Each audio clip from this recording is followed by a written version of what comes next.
នេះគឺជា drone Acras DJI T100 ដែលវាគឺជា model ថ្មីទើបតែចូលក្នុងទីផ្សារប្រទេសកម្ពុជាយើងហើយមានបងប្អូនជាច្រើនកំពុងតតឹងរង់ចាំច្រើនមែនទែនចង់ដឹងពីសមត្ថភាពក៏ដូចជាមុខងារអីខ្លះដែលមានបំពាក់នៅក្នុង drone ថ្មីមួយ model នេះអញ្ចឹងថ្ងៃនេះ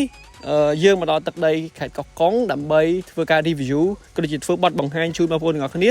ដើម្បីបង្ហាញពីសមត្ថភាពក៏ដូចជា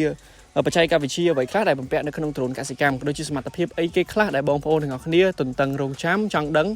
នៅក្នុង drone DJI T100 នេះអីដែលយើងចាប់អារម្មណ៍មុនគេនោះគឺជាការ design បើសិនជាយើងមើលមួយ plate ជាមួយនឹងអារម្មណ៍ដំបូងរបស់បងប្អូនទាំងអស់គ្នាប្រកាសជាឃើញអីគេនៅខាងមុខរបស់វានេះគឺរាងធំហើយពណ៌ឡើងលើរ៉ាដានេះគឺចាប់យកឧបសគ្គដែលនៅជុំវាបាន360ដឺក្រេជុំវិញនៃ drone នៅពេលដែលបងប្អូនហោះនៅលើចង្ការហ្នឹងគឺបាន360ដឺក្រេបញ្ជាក់ម្ដងទៀតឥឡូវហ្នឹងគឺយើងនិយាយពី LiDAR ម្ដង LiDAR ហ្នឹងវាខុសគ្នាពី radar មិនចំពោះ LiDAR វាគឺជាបច្ចេកវិទ្យាមួយយ៉ាងដែលក្រុមហ៊ុនឬក៏រោងចក្របំពាក់មកបន្ថែមដើម្បីជួយជំនួយ radar នេះ radar នេះគឺគ្រាន់តែជួយចាប់ទៅលើឧបសគ្គដែលមាននៅក្នុងជុំវិញ drone 360ដឺក្រេក៏ដូចជាកិច្ចឧបសគ្គដោយស្វ័យប្រវត្តិប៉ុន្តែ LiDAR នេះវាមានសមត្ថភាពគូសប្លង់ក៏ដូចជាគូសផែនទីបានកម្រិតច្បាស់រហូតដល់ទៅ 80% ដែលជាប្លង់លក្ខណៈ 3D ហ្នឹងគឺច្បាស់ស្ទើរថា 100% ហើយវាអាចចាប់យកទស្សនវិជ្ជារស់រវើករបស់យើងបាន 80% អូខេអញ្ចឹងមួយទៀតខ្ញុំសូមថែមជម្រាបជូនបងប្អូនទាំងគ្នាឲ្យបានដឹងចំពោះ LiDAR នេះជាក់ស្ដែងទៅបើតាមខ្ញុំស្រាវជ្រាវកន្លងមកវាតែងតែឃើញបំពាក់នៅលើប្រភេទយន្តហោះចម្បាំងជាច្រើនស្ទើរថាបច្ចេកវិទ្យានេះគឺជាបច្ចេកវិទ្យាមួយដែលយន្តហោះចម្បាំងតែងតែបំពាក់មកដើម្បីជំនួយទៅលើការសង្កេតទស្សនវិជ្ជាជុំវិញរបស់ drone អូខេអញ្ចឹងតែប៉ុណ្្នឹងសម្រាប់ LiDAR អញ្ចឹងអីដែលយើងត្រូវទៅបន្ទាប់ទៀតនោះគឺដង rotor នេះគឺជាដងស្លាបដែលវាទទួលបានការបំពាក់ rotor ទាំងលើហើយនិងក្រោមទាំងលើទាំងក្រោមដើម្បីធ្វើឲ្យការហោះហើរមានលំនឹងជាងមុនហើយក្រៅពីហោះហើរមានលំនឹងជាងមុន rotor មកម្ដងនេះគឺវាទទួលបានការបំពាក់កាបោននៅលើវត្ថុធាតុដើមវាផ្ទាល់តែម្ដងវាក៏មានសមត្ថភាពមួយយ៉ាងដើម្បីយោងឧទាហរណ៍ថាមានកម្លាំងខ្យល់បុកមកខ្លាំងឬក៏ទម្ងន់អីមួយយ៉ាងវាមានសមត្ថភាពទប់លំនឹងបានរហូតដល់82គីឡូក្រាមហើយក្រៅពីនឹងទៀតយើងនិយាយអំពីspec របស់វាវិញម្ដងមានន័យថាបរិមាណនៃទំហំផ្ទុកចំពោះ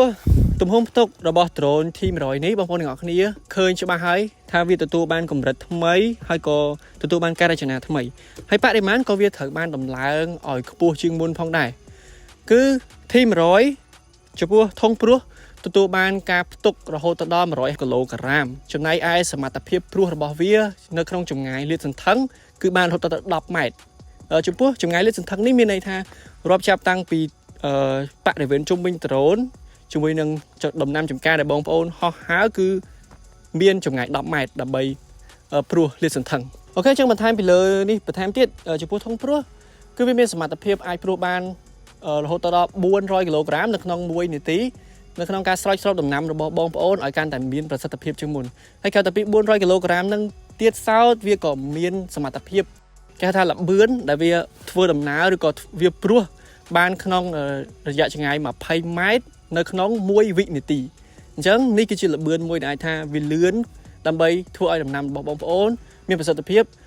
កាត់បន្ថយពេលវេលាជួយសន្សំចៃពេលវេលារបស់បងប្អូនបន្ថែមទៀតអូខេអញ្ចឹងទៅដល់មកដំណាក់កាលទៀតដែលបងប្អូនទាំងអស់គ្នាប្រហែលជាចង់ដឹងហើយក៏ចង់ស្វែងយល់ដែរចាំសង្កេតមើលថាតើ drone នេះវាមានសមត្ថភាពសាចក៏ដូចជាសមត្ថភាពនៃការធ្វើការសាចរបស់វានឹងបានដល់កម្រិតណាអញ្ចឹងសមត្ថភាពនៃការសាចរបស់វាបើសិនជាយើងប្រើប្រាស់ជាមួយនឹងក្បាលសាច2វាមានសមត្ថភាពសាច30លីត្រនៅក្នុង1នាទីអញ្ចឹងបើសិនជាបងប្អូនទាំងអស់គ្នាចង់ថែមសម្រាប់ដំណាំចម្ការធំបើសិនជាយើងចង់ថែមឲ្យវាសាចទៅច្រើនយើងអាចថែមមួយគូទៀតមានន័យថាថែមក្បាលសាច2ទៀតអញ្ចឹងវាឡើងដល់4អញ្ចឹង4ហ្នឹងវាធ្វើការសាច40លីត្រនៅក្នុង1នាទីហើយចំពោះដំណើរការនៃការសាចប្រវែងលាតសន្ធឹងរបស់វាពី drone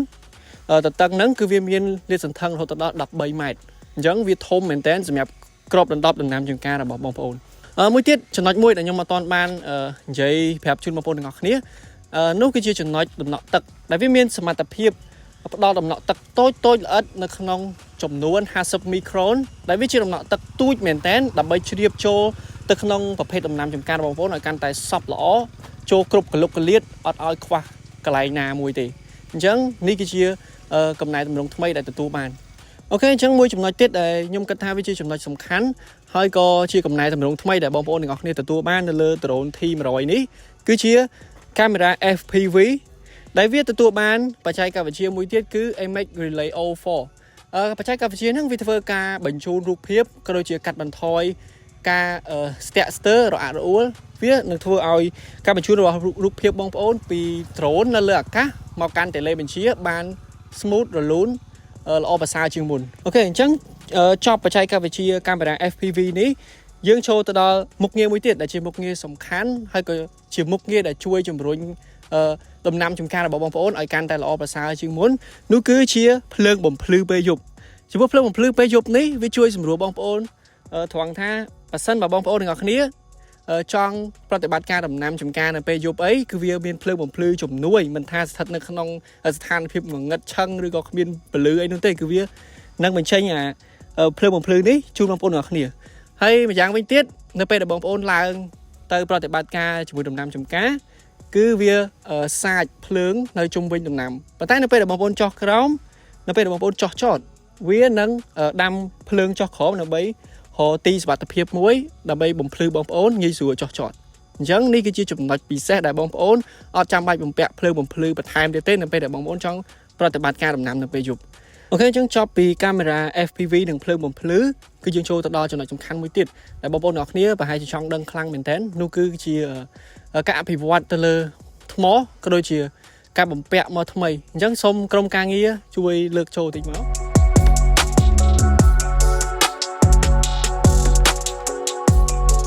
អូខេអញ្ចឹងដោយតែបងប្អូនទាំងអស់គ្នាបានឃើញការរចនាថ្មីនៅលើ